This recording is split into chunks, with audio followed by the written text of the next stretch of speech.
You sit in silence after hearing two people describe the same moment in completely different ways. One says that faith carried them through the darkest season of their life. The other says that asking difficult questions was the moment they finally felt intellectually honest. Both sound sincere. Both seem convinced. Both have stories filled with pain, hope, disappointment, and meaning.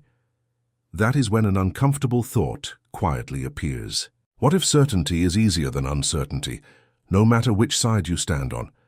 It is a question that many people quickly push away because it does not attack only one belief. It reaches into every worldview that promises simple answers to complicated lives. Perhaps the deepest struggle is not deciding whether Christianity is true or false, but understanding why human beings are so drawn to certainty in the first place. Imagine growing up surrounded by one way of seeing reality.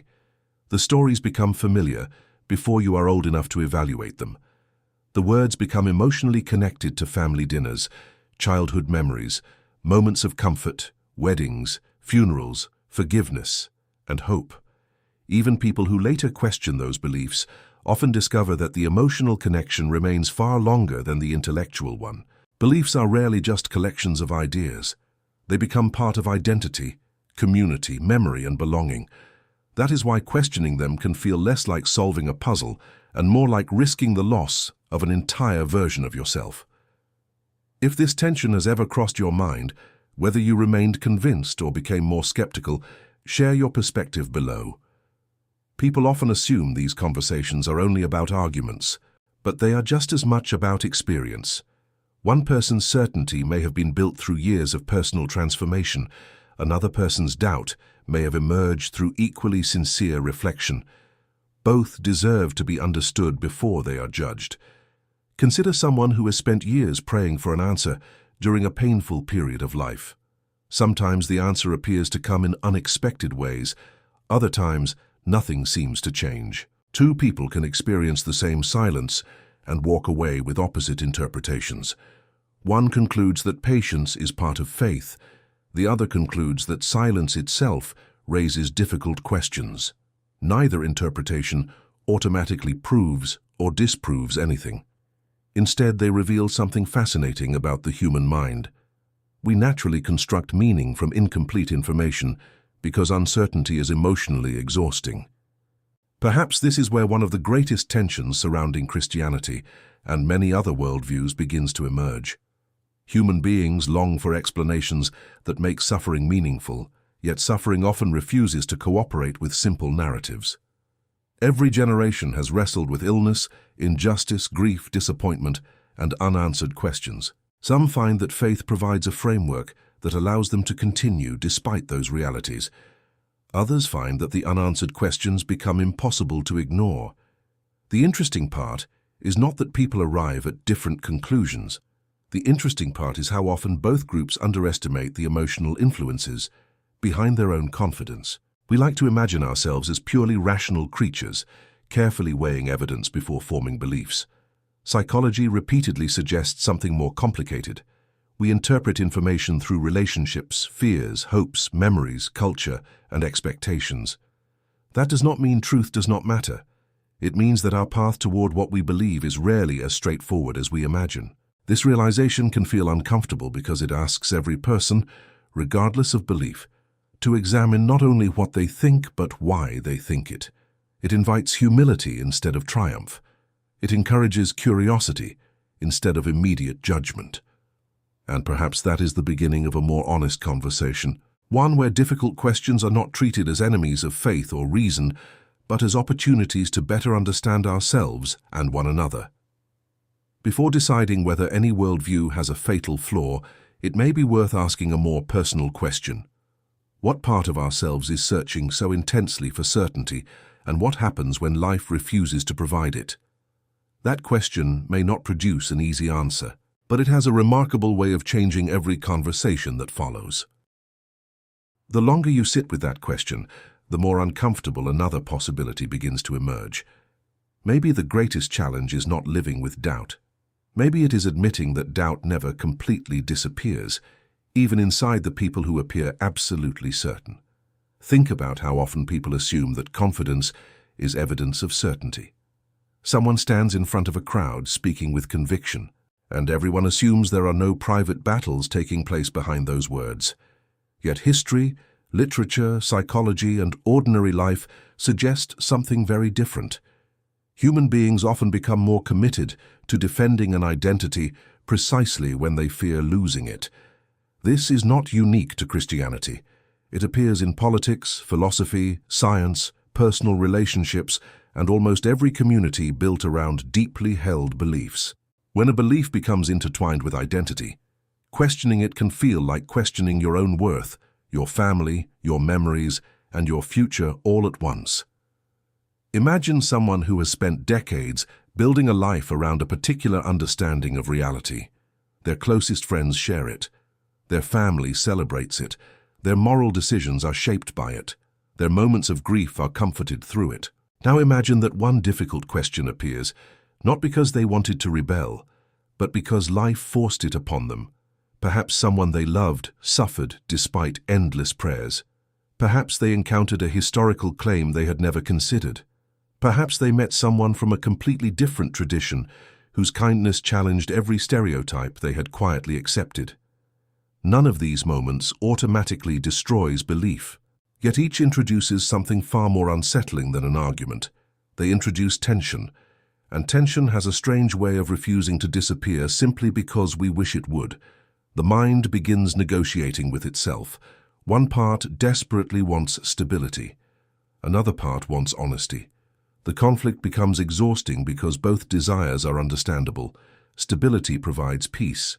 Honesty demands examination. Sometimes they seem perfectly compatible. Sometimes they appear to pull in opposite directions. This internal struggle is rarely visible from the outside. Friends see the same smile. Family hears the same familiar words. Yet inside, countless conversations unfold without anyone noticing. What if I have misunderstood something? What if I am asking the wrong questions? What if I am ignoring questions because I am afraid of the answers? Or what if I am abandoning something valuable simply because I expect every mystery to have an immediate explanation? These are not questions with universally agreed answers. They are questions that expose how deeply every human being longs for both truth and security. If you have ever experienced that kind of internal conversation, whether it strengthened your convictions or changed them completely, share your experience below. The most interesting discussions rarely happen between people who already agree. They happen when people honestly describe the path that led them to where they are today. There is another psychological pattern that deserves attention. People often assume that every difficult question must have a final resolution. We are uncomfortable leaving loose ends. Stories usually end with certainty. Mysteries are expected to be solved. Yet real life is filled with unresolved tension. A person may remain deeply committed to their faith while acknowledging unanswered questions. Another may become unconvinced while admitting they still admire aspects of the tradition they left behind. Reality often refuses to fit neatly into the categories people create. Perhaps this is why conversations about religion become emotionally charged so quickly. They are almost never just about historical events, philosophical arguments, or theological ideas. Beneath every discussion lies something much more personal.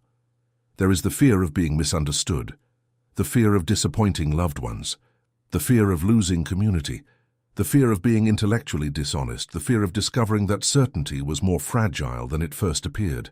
These fears exist across belief and disbelief alike because they belong to the human condition rather than to any single worldview. It is tempting to believe that if only we discovered one perfect argument, every disagreement would disappear. But experience suggests otherwise. People rarely change their deepest convictions because of a single clever point. More often, transformation happens gradually through years of reflection, relationships, experiences, and quiet moments when no one else is watching. The conversations that matter most are often the ones that happen internally, long after everyone else has stopped talking. That is why genuine reflection can feel so lonely. There is no audience, no applause, no debate to win. Only the difficult task of examining whether your beliefs, whatever they may be, continue to align with your deepest commitment to honesty, compassion, and reality as you understand it. And perhaps that is where the most significant insight begins to take shape. Before asking whether any tradition possesses a fatal flaw, it may be necessary to ask whether human beings themselves carry a tendency that follows us into every belief system we create. The tendency to seek certainty faster than understanding. The tendency to defend identity before examining evidence. The tendency to mistake confidence for truth. If that tendency exists, then it deserves as much attention as any doctrine, because it quietly influences every conversation we have about meaning, purpose, and the search for what is ultimately true. Once you begin noticing that tendency, it becomes almost impossible to stop seeing it. You recognize it in debates where neither side seems interested in understanding the other. You notice it in yourself when a question makes you feel defensive before you have even considered whether it has any merit. You hear it in conversations where people speak past one another, each convinced that certainty belongs entirely to their own side. It is tempting to believe that this happens only because some people refuse to think carefully. But psychology paints a more humbling picture. Every human mind is vulnerable to protecting conclusions that have become emotionally significant. We all carry blind spots. We all filter information through experiences that shaped us long before we were aware they were shaping us. Realizing this does not require abandoning conviction. It requires holding conviction with enough humility to recognize that being sincere and being correct are not always the same thing. That realization can feel unsettling because it removes the comfort of imagining that only other people are influenced by emotion. It asks every one of us to become a student of our own motivations. Why does this particular argument immediately appeal to me? Why does another one make me uncomfortable? Am I evaluating ideas by the same standard, or am I unconsciously giving more generosity to conclusions I already prefer? Those questions are difficult because they expose something deeper than disagreement. They expose the relationship each of us has with uncertainty itself. For some people, uncertainty feels like freedom. It creates space for exploration, revision, and curiosity. For others, uncertainty feels like standing at the edge of a cliff without knowing whether there is solid ground beneath the next step. Neither reaction is surprising. Human beings naturally seek stability in a world that often feels unpredictable. We build routines, relationships, traditions, and stories because they help us navigate a reality that frequently refuses to explain itself. Religion has historically been one of the ways many people have found coherence, hope, and moral direction. Others have sought those same things through philosophy, science, art, or humanistic values. Each path attempts, in its own way, to answer questions that never stop returning. Why do we suffer? What gives life meaning? How should we treat one another? What, if anything, lies beyond the limits of our present understanding? These questions remain powerful precisely because no single answer has ended the conversation for everyone. That fact is sometimes frustrating, yet it is also deeply revealing. It suggests that the search itself may shape us as much as any destination we reach. Perhaps the most dangerous moment is not when someone asks difficult questions. It is when anyone, regardless of worldview, decides that no more questions are worth asking. Curiosity begins to fade. Certainty hardens into identity. Conversations become performances instead of opportunities to learn. At that point, disagreement is no longer treated as a chance to understand another perspective, but as a threat that must be defeated. The tragedy is that this can happen inside religious communities, outside religious communities, and everywhere in between.